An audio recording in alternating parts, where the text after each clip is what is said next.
નમસ્કાર વીટીવી ગુજરાતી.com પર તમારું સ્વાગત છે અને મારું નામ છે કરણ ચૌધરા।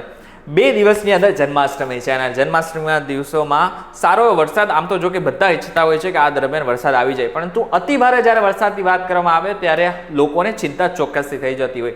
હવે એ ચિંતા જે છે એ હવે લોકોને સતાવા જઈ રહી છે, કારણ કે હવે જો વાત કરવામાં આવે આવનારા જન્માષ્ટમી સુધી તો ભારેથી અતિભારે વરસાદની આગાહી સૌરાષ્ટ્રના વિસ્તારોમાં કરવામાં આવી રહી છે। ત્યારે કયા કયા વિસ્તારોમાં ભારેથી અતિભારે વરસાદ પડશે તેની વાત કરી લઈએ। અત્યારે 24 તારીખ એટલે કે આજના દિવસનો આપણે વાત કરી લઈએ છીએ। અત્યારે 24 તારીખ દરમિયાન વિરમગામ, સુરેન્દ્રનગર, બોટાદ, ભાવનગર, અલંગથી વેરાવળ, પોરબંદર, દ્વારકા, અમદાવાદ, વિરમગામ, ધોળકા, નડિયાદ, વડોદરા, ગોધરા, લુણાવાડા, બોડેલી, રાજપીપળા, ભરૂચ, અમોદ, આ બધા સુરત, વ્યારા, વલસાડ, આ બધા જ વિસ્તાર એટલે કે મધ્ય ગુજરાત, ઉત્તર ગુજરાતને ખાસ કરીને દક્ષિણ ગુજરાત એવા વિસ્તારો છે કે જ્યાં સામાન્યથી ભારે વરસાદ પડી શકે છે। 25 તારીખે વાત કરીએ, 25 તારીખે ચિત્ર સીધું બદલાઈ જશે અને 25 તારીખે જે છે એ ખાસ કરીને દક્ષિણ ગુજરાતનો જેટલો પણ વિસ્તાર હશે ત્યાં અતિ ભારે વરસાદ પડવાની શક્યતાઓ છે। સુરત, રાજપીપળા, નવાપુરા, ભરૂચ, અમોદ, વડોદરા, બોડેલી, નડિયાદ, અમદાવાદ, ધોળકા, સુરેન્દ્રનગર, બોટાદ, હવે ખાસ કરીને જે દક્ષિણ ગુજરાતનો વિસ્તાર છે ત્યાં ભારેથી અતિ ભારે વરસાદ, પરંતુ બાકીનો જેટલો તમને બ્લુ પટ્ટો દેખાઈ રહ્યો છે ત્યાં સામાન્યથી ભારે વરસાદ પડી શકે છે। પરંતુ હવે જન્માષ્ટમી આવતા જે છે એ ચિત્ર બદલાઈ તો જશે। 26 તારીખે આપણે વાત કરી રહી, 26 તારીખે લઈ જઈશું। 26 તારીખે ચિત્ર બદલાઈ જશે અને કહેવાય જન્માષ્ટમી ખાસ કરીને સૌરાષ્ટ્રવાસીઓનો દિવસ, એમ કહેવાય કે બીજી દિવાળી આપણે મનાવીએ સૌરાષ્ટ્રવાસીઓ, તો એ બીજી દિવાળીના દિવસે જ ભારેથી અતિ ભારે વરસાદ જે છે એ સૌરાષ્ટ્રમાં પડી શકે છે। ક્યાં પડી શકે છે કે થાનથી લઈને જામનગર, રાજકોટ, ગોંડલ, અમરેલી, જુનાગઢ, ઉના, દ્વારકા, પોરબંદર, ભાવનગર, થાન, આ બધા જેવા વિસ્તારો છે કે જ્યાં ભારેથી અતિ ભારે વરસાદ પડવાની શક્યતાઓ છે। એમાં પણ ખાસ કરીને જે વડોદરાનો વિસ્તાર છે, અમદાવાદનો વિસ્તાર છે, ત્યાં પણ ભારેથી અતિ ભારે વરસાદ પડી શકે છે।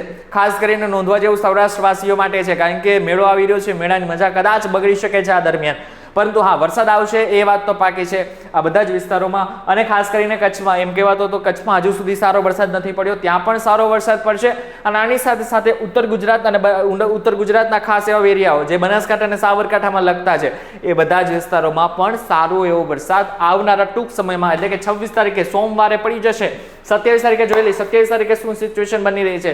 27 તારીખ આવતા તમને જે છે એ ફરી એકવાર સૌરાષ્ટ્રના ભાગમાં ભારેથી અતિ ભારે, દ્વારકા યાદ છે આપણે 15 થી 20 દિવસ પહેલા દ્વારકામાં કેવી સિચ્યુએશન થઈ હતી, કદાચ એવી સિચ્યુએશન અત્યારે મને 27 તારીખે દેખાઈ રહ્યું છે। 27 તારીખેથી ભારેથી અતિ ભારે વરસાદ આપણને દેખાઈ રહ્યો છે સૌરાષ્ટ્ર દ્વારકાને જોઈ લો તમે, દ્વારકાની આસપાસ કેવી રીતના લાલ કલરનું ચકડોળ બની ગયું છે।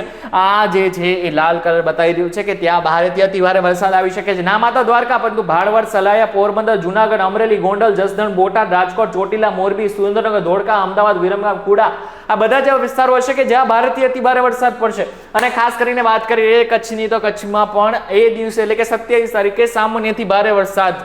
ઉત્તર ગુજરાતની વાત કરીએ તો ઉત્તર ગુજરાત અને દક્ષિણ ગુજરાતમાં પણ ભારે વરસાદની શક્યતાઓ હાલ 27 તારીખે દેખાઈ રહી છે। 28 તારીખે આપણે છેલ્લો જોઈ લઈએ, 28 તારીખે શું સિચ્યુએશન છે।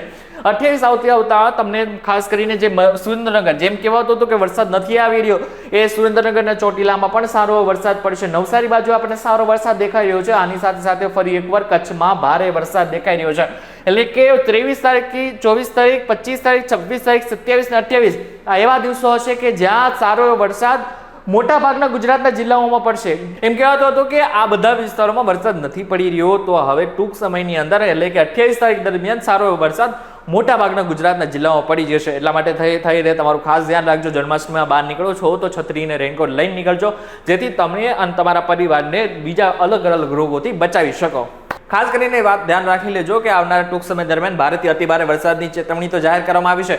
તમે જો જન્માષ્ટમીમાં સાતમ આઠમની મજા માણવા નીકળતા હોય તો રેનકોટ ને છત્રી હારે રાખજો, જેથી તમે તમારા પરિવારને રોગચાળાથી બચાવી શકો। ફરી મળીશું એક નવા વિડીયો સાથે, નવા કોન્સેપ્ટ સાથે। ત્યાં સુધી મને રજા આપો। નમસ્કાર।